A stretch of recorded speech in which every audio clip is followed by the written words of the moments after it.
Fyrir rúmu ári síðan var hér í miðbæ Reykjavíkur stöðugur straumur ferðafólks, en nú á tímum heimsfaraldurs er hér ekki ferðamann að sjá.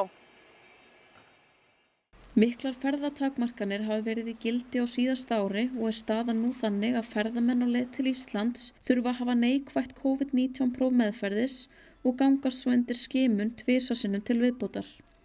Þessar takmarkanir hafa haft alvarlegar afleiðingar fyrir ferðaþjónustu fyrirtæki hérlendis en mikið hefur borið á hópuppsögnum þar sem tugum eða jafnvel hundruðum starfsmanna hefur verið sagt upp í einu. Nemar í ferðamálafræði við Háskóla Íslands hafa líka fundið fyrir áhrifum heimsfaraldurs. Já, ég hef alveg heyrt af nemendum sem hafa mist vinnuna, að þau voru þá í vinnu og ekki á námslánum.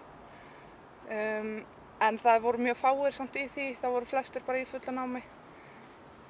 Og það hafa nokkru hugsað að fara beint í masterinn á meðan að þetta ástand er upp á að klára það bara og þá vonandi eftir 2 ára þá þekkjum við ekkert nein smitt lengur. Nemendur eru þó jákvæðir framhaldið og þykir námið hafa gengið vel þrátt fyrir fjöldatakmarkanir. Mér finnst það bara vera búið að vera fínt, eiginlega. Maður lærir svo mikið á því að fara heim til sín og læra þaðan líka. Að þurfa ekki alltaf að mæta niður í skóla, í kennslustofur og maður lærir bara að vera sjálfstæðari í vinnubrögðum, finnst mér.